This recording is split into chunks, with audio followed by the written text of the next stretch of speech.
Hi, everybody. I don't have any slides. You're just going to have to listen to me. I'm Steve Marshall, and my company is Mass Timber Strategy. I'm based in Washington, D.C., on the east coast of the U.S., and my main role is helping people in the U.S. that are trying to work with mass timber at scale, at large scale. So the two primary things I'm working on right now, I'm working with one development company that is looking at a very large deployment of mass timber buildings. It's too early to get into the specifics of that, but if that's successful, you'll know it. It'll be quite something. I'm also on the other side of the country working with a small nonprofit organization, the Sierra Institute, and we're looking at introducing a series of very small cross-laminated timber fabrication facilities into the U.S. So far, most of the focus on the fabrication in the U.S. has been very large factories, and those are important, but we also think there's a place for smaller production facilities, and we're working on piloting that in California right now. That's coming along pretty well. I'm celebrating this year 2 separate anniversaries for mass timber in the U.S., and I'll get to that, what those 2 anniversaries are in just one second. But before that, I want to tell you, coming through customs yesterday, I had a flashback.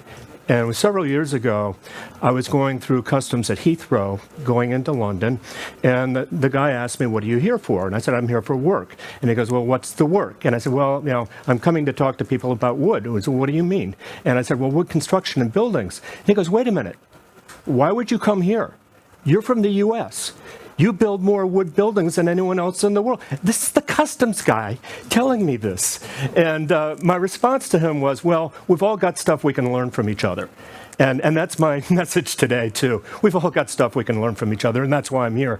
But I had that coming through customs yesterday, that flashback. What on earth is this guy, how does he know this? He actually had the statistics. It was just caught me completely off guard. So back to the teaser, the 2 anniversaries. 100 years ago, this year, the United States Patent Office issued a patent for cross-laminated timber. It went to a small wood manufacturing company in Tacoma, Washington, which is just a little ways south of Seattle. Near as I can tell, we kind of forgot about it for the next 90 years. I don't know if anything ever was, if they ever manufactured any of that material they got patented, if it was ever used. I don't know any of that. But what I do know is when you read that patent application, the reasons they said it made sense and the reason it was worthy of a patent, it's a lot of the same stuff we talk about today. It's amazing to go back and see people looking at this 100 years ago. Embodied carbon was not part of the application, but the attributes of what happened when you do the cross-lamination, they nailed it 100 years ago this year. This is also the 10th anniversary for when the U.S. federal government decided to get serious about mass timber. And I was working for the federal government at the time and was part of the decision-making process to take that deep plunge. And it was in August 10 years ago the decision was made. And we wanted to do it big. And so the first visible expression of us doing this, we held a White House summit on wood and green building. And that was kind of our coming out party to let the world know we're going to be making a serious thrust on this. A lot of stuff's happened since then. At that time, I could only find 5 structures in the U.S. that had any CLT in them, only one of which was actually a building built of CLT. The others there was a component somewhere in the building. We have more factories making CLT in the U.S. today than we had buildings with CLT in them 10 years ago. That is a phenomenal growth curve, folks. Absolutely phenomenal. Greg put the map up of the projects in the U.S. If you looked at the detailed data behind that map, there have been about 800 mass timber buildings that have gone up in the last 10 years in the U.S., about half of those being CLT, the other half being a mix of other mass timber products. There are more than 900 projects currently under design in the U.S.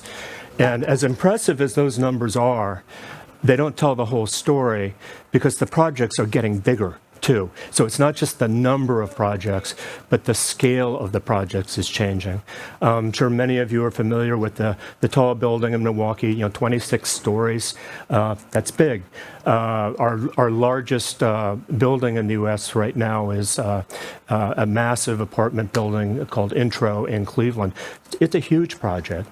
There are things on the drawing boards right now that are bigger than that.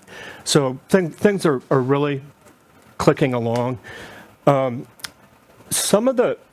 made that pace possible is the single biggest one is the accomplishments that had already been made in Europe. We're playing off of what people spent years and years pioneering here. And to this day, the dialogue back and forth is critical. We couldn't be doing what we're doing without that. Another thing that is perhaps unique in the U.S., we have the U.S. Department of Agriculture has an agency called the Agricultural Marketing Service. In the U.S., timber is regulated as an agricultural product.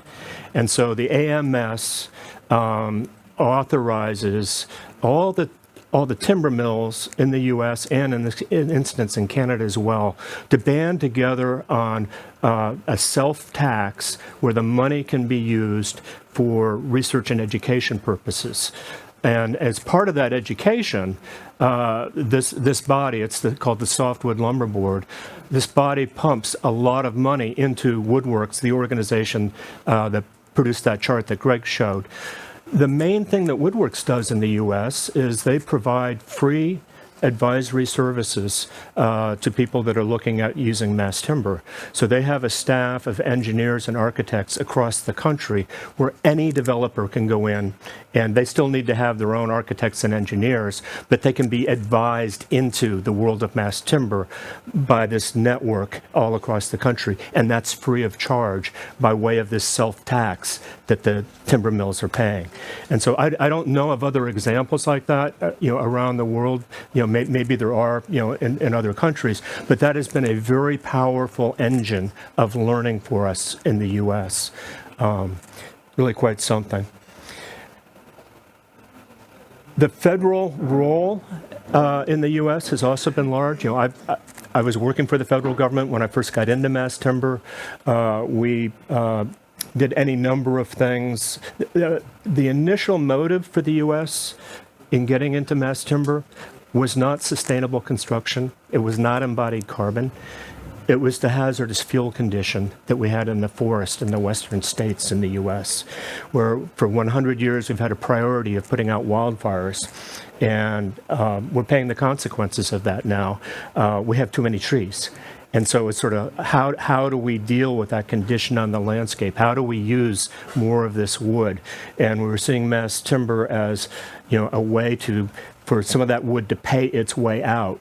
Now, over time, we were acutely aware of embodied carbon and but that was not how we went and got the financial support to get into mass timber. The first dollars that I used to initiate the program, it was fire money. We were using fire suppression money to introduce mass timber into the U.S. That's evolved since then. It's mass timber is carrying its own weight right now, so it's things have really progressed. And to give you a sense on some of the big drivers now, because I believe there's a lot more coming. But one of the real hallmark moments in the U.S. was in 2021 with our building codes across the country, where within existing building code in the U.S., you can go up to 18 stories with a mass timber construction.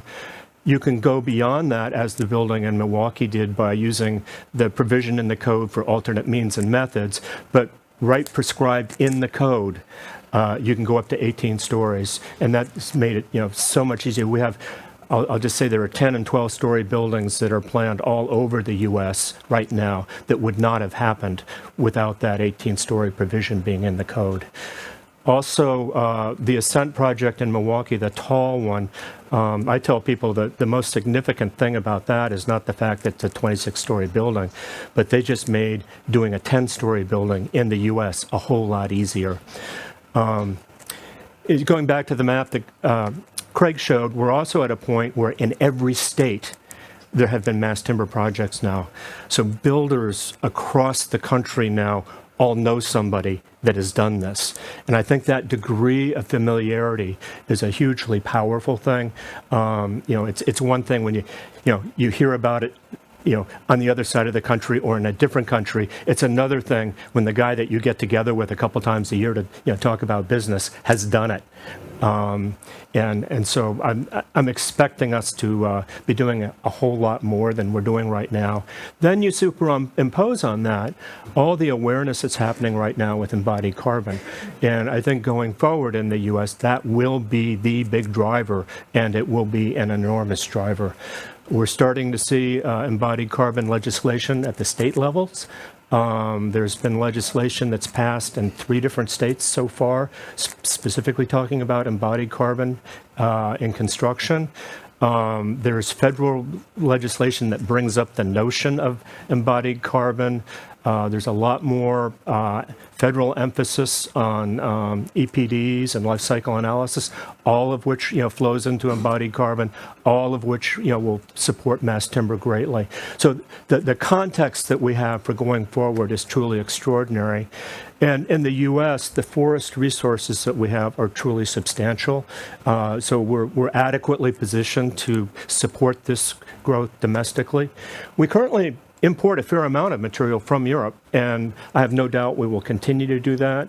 There's also a chain of factories in Canada where I would argue the primary market for those factories in Canada is not Canada, it's the U.S.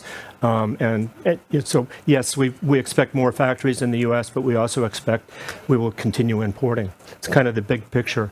Thank you for having me here. I'm excited to meet some of you individually. And that's it. Well, we'll have the next speaker, but I want to add, I was really happy that Steve agreed to come, and he's worked for decades with the U.S. Forest Service, to take advantage of his time here to understand how the U.S. federal government supports building with wood.